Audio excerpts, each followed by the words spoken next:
اعوذ باللہ من الشیطان الرجیم بسم اللہ الرحمن الرحیم۔ محترم سامعین و ناظرین، السلام علیکم ورحمۃ اللہ۔ معارف اسلامیہ میں ہم آپ کا خیر مقدم کرتے ہیں۔ ہمارا آج کا درس طلاق کی اقسام کے متعلق ہے۔ پچھلے درس میں ہم جناب کے گوش گزار کر چکے ہیں طلاق کے ارکان اور طلاق کی شرائط کو۔ یہاں طلاق کی اقسام، ابتداءً طلاق کی دو قسمیں ہیں، طلاق بدعت اور طلاق سنت۔ طلاق بدعت کو طلاق بدعت اس لیے کہا جاتا ہے کیونکہ وہ قانون شرع اور سنت رسول صلی اللہ علیہ وآلہ وسلم کے مخالف ہونے کی وجہ سے باطل ہے۔ طلاق بدعت کی تین قسمیں بنتی ہیں: حیض اور نفاس کی حالت میں عورت کو طلاق دینا، جبکہ شوہر حاضر ہو اور بیوی کے حالات سے آگاہ ہو، یا گو حاضر تو نہ ہو لیکن اس کے حالات معلوم کر سکتا ہو۔ ایسی صورت میں اگر کوئی آدمی اپنی بیوی کو طلاق دیتا ہے تو وہ طلاق باطل تصور ہوگی۔ ایسے طہر میں طلاق دینا جس طہر میں شوہر نے اپنی بیوی کے ساتھ ہم بستری کی ہو، کیونکہ شریعت کا یہ مسئلہ ہے کہ اس طہر میں طلاق دے سکتا ہے جس طہر میں اس نے اس کے ساتھ ہم بستری نہ کی ہوئی ہو، لہٰذا کیونکہ اس نے قانون شرع کے خلاف کیا ہے اس لیے یہ طلاق باطل تصور ہوگی۔ تیسری صورت یہ ہے بیک وقت تین طلاقیں دے دینا۔ یہاں پر صرف ایک طلاق واقع ہوگی، باقی دو طلاقیں باطل شمار ہوگی۔ یہ تھی طلاق بدعت۔ دوسری ہے طلاق سنت، جو کہ قانون شریعت اور سنت پیغمبر صلی اللہ علیہ وآلہ وسلم کے مطابق ہے۔ اس کی دو قسمیں ہیں، طلاق بائن اور طلاق رجعی۔ طلاق بائن کو طلاق بائن اس لیے کہا جاتا ہے کیونکہ شوہر اس کے بعد رجوع نہیں کر سکتا۔ اس کی 6 صورتیں بنتی ہیں۔ ایسی عورت کو طلاق دینا جو ابھی تک غیر مدخولہ ہو، مثلا کسی آدمی نے عقد نکاح کیا لیکن اپنی بیوی کے ساتھ ابھی تک ہم بستر نہیں ہوا اور طلاق دے دیتا ہے تو یہ طلاق بائن شمار ہو۔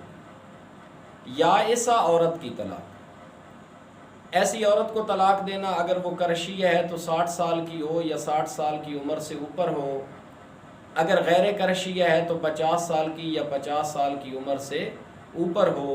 اگر ایسی عورت کو طلاق دی جاتی ہے تو وہ طلاق بائن شمار ہوگی۔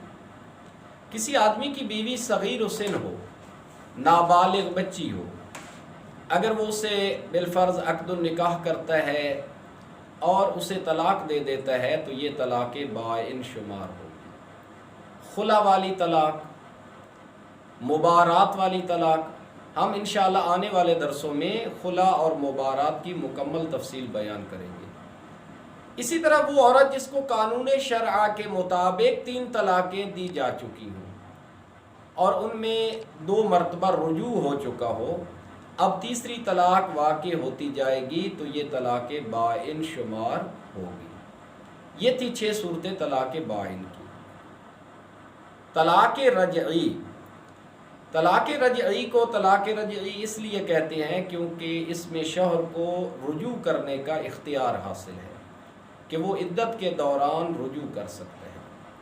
اس کی 2 صورتیں ہیں، طلاق رجعی عدی اور طلاق رجعی غیر عدی۔ طلاق رجعی عدی یہ ہے کہ کوئی آدمی کسی عورت کو طلاق دیتا ہے، طلاق دینے کے بعد عدت کے دوران رجوع کر لیتا ہے۔ رجوع کرنے کے بعد وہ اپنی بیوی سے ہم بستر ہوتا ہے، مباشرت کرتا ہے، پھر اگلے طہر میں طلاق دے دیتا ہے۔ یہاں 2 طلاقیں واقع ہو گئی۔ پھر عدت کے دوران ہی دوبارہ رجوع کر لیتا ہے، عورت کے ساتھ ہم بستر ہوتا ہے، ہم بستر ہونے کے بعد اگلے طہر میں طلاق دے دیتا ہے، تو اب 3 طلاقیں واقع ہو گئی، لہٰذا یہ تیسری طلاق بائن شمار ہوگی۔ اب اسے رجوع کرنے کا اختیار نہیں ہے، اور یہ عورت اس مرد کے لیے اس وقت تک حلال نہیں ہوگی جب درمیان میں محلل نہیں آئے گا۔ دوسری صورت ہے طلاق رجعی غیر عدی، کہ ایک آدمی کسی عورت کو طلاق دیتا ہے اور طلاق دے کر واگزار کر دیتا ہے یہاں تک کہ اس کی عدت گزر جائے۔ عدت گزرنے کے بعد پھر نئے سرے سے عقد کرتا ہے، کچھ عرصے بعد دوبارہ طلاق دے دیتا ہے اور واگزار کر دیتا ہے یہاں تک کہ عدت ختم ہو جاتی ہے۔ اب یہاں پر 2 طلاقیں واقع ہو چکی ہیں۔ پھر وہ نکاح کرتا ہے، نکاح کرنے کے بعد کچھ عرصے بعد وہ اسے طلاق دے دیتا ہے۔ اب کیونکہ 3 طلاقیں واقع ہو چکی ہیں، لہٰذا یہ تیسری طلاق طلاق بائن ہوگی۔ اب یہ عورت اس مرد کے لیے اس وقت تک حلال نہیں ہے جب تک درمیان میں محلل نہ آئے۔ طلاق رجعی عدی اور غیر عدی میں فرق یہ ہے کہ طلاق رجعی عدی میں آدمی رجوع کرے گا عدت کے دوران ہی اور اس کے ساتھ مباشرت کرے گا، نکاح کرنے کی یہاں ضرورت نہیں ہے، عقد نکاح کی ضرورت نہیں ہے۔ لیکن طلاق رجعی غیر عدی میں کیونکہ عدت ختم ہو جاتی ہے، اس کے بعد اسے از سر نو نکاح کرنے کی ضرورت ہوتی ہے۔ محلل، تحلیل، محلل کی شرائط میں سے پہلی شرط یہ ہے کہ بالغ ہو۔ نابالغ بچے کی تحلیل کافی نہیں ہے، عاقل ہو۔ پاگل آدمی کی تحلیل کافی نہیں ہے۔ تیسری یہ کہ عقد دائمی ہو، عقد متعہ وغیرہ کافی نہیں ہے۔ اور اس کی اگلی چوتھی ہے کہ متعارف طریقے کے مطابق وہ آدمی اس کے ساتھ ہم بستر ہو، صرف نکاح کر لے اور اسے طلاق دے دے تو اس سے تعلیل ثابت نہ ہوگی، بلکہ وہ اس کے ساتھ متعارف طریقے سے ہم بستر ہو۔ اب اگر یہ آدمی اپنی مرضی سے اسے طلاق دے دیتا ہے یا فوت ہو جاتا ہے تو عورت عدت گزار کر اس پہلے والے مرد سے نکاح کر سکتی ہے۔ رجوع کیسے کیا جائے؟ ایک آدمی جب طلاق کے بعد رجوع کرے تو اس کے لیے ضروری یہ ہے کہ وہ طلاق بائن نہ ہو، طلاق رجعی ہو، کیونکہ طلاق بائن کے بعد تو رجوع ہوتا ہی نہیں ہے۔ دوسرا یہ کہ عدت کے دوران ہو، کیونکہ عدت گزرنے کے بعد رجوع نہیں ہے۔ قصد و ارادہ بھی آدمی رجوع کا رکھتا ہو۔ رجوع کرنے کے 2 طریقے ہیں، یا تو آدمی کوئی ایسی گفتگو کرتا ہے جس گفتگو سے یہ ثابت ہو جاتا ہے کہ یہ آدمی اپنی طلاق سے رجوع کر رہا ہے، مثلا کہتا ہے میں نے جو طلاق دی ہے میں اسے کل عدم قرار دیتا ہوں، میں اس طلاق کو واپس لیتا ہوں۔ یا فعلاً کوئی ایسا کام کرتا ہے جس سے رجوع ثابت ہو جاتا ہے، مثلا اپنی بیوی کے ساتھ بوس و کنار کرتا ہے یا اس کے ساتھ ہم بستر ہو جاتا ہے، تو اس سے رجوع ثابت ہو جائے گا۔ ایک آدمی گونگا ہے، بول نہیں سکتا، تو اب قولی رجوع اس کا کس طرح ثابت ہوگا؟ علماء فرماتے ہیں اگر وہ ایسا اشارہ کر دیتا ہے جو اشارہ اس بات پر دلیل ہوتا ہے کہ وہ اپنی طلاق سے رجوع کر رہا ہے تو رجوع ثابت ہو جائے گا۔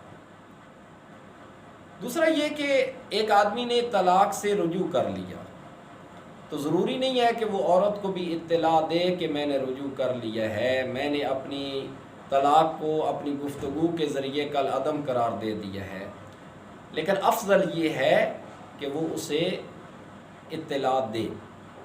اب ایک اگر آدمی نے قولی طور پر طلاق سے رجوع کر لیا، مثلا کہا کہ میں نے طلاق دی تھی وہ کل عدم قرار دے رہا ہوں، میں اپنی طلاق کو واپس لے رہا ہوں، عورت کو اس کی اطلاع نہ دی، عورت اپنی عدت گزارنے کے بعد نیا عقد کر لیتی ہے اور یہ آدمی دعویٰ کرتا ہے کہ میں نے تو رجوع کر لیا تھا، تو اب اسے شرعی گواہوں کے ذریعے رجوع ثابت کرنا پڑے گا۔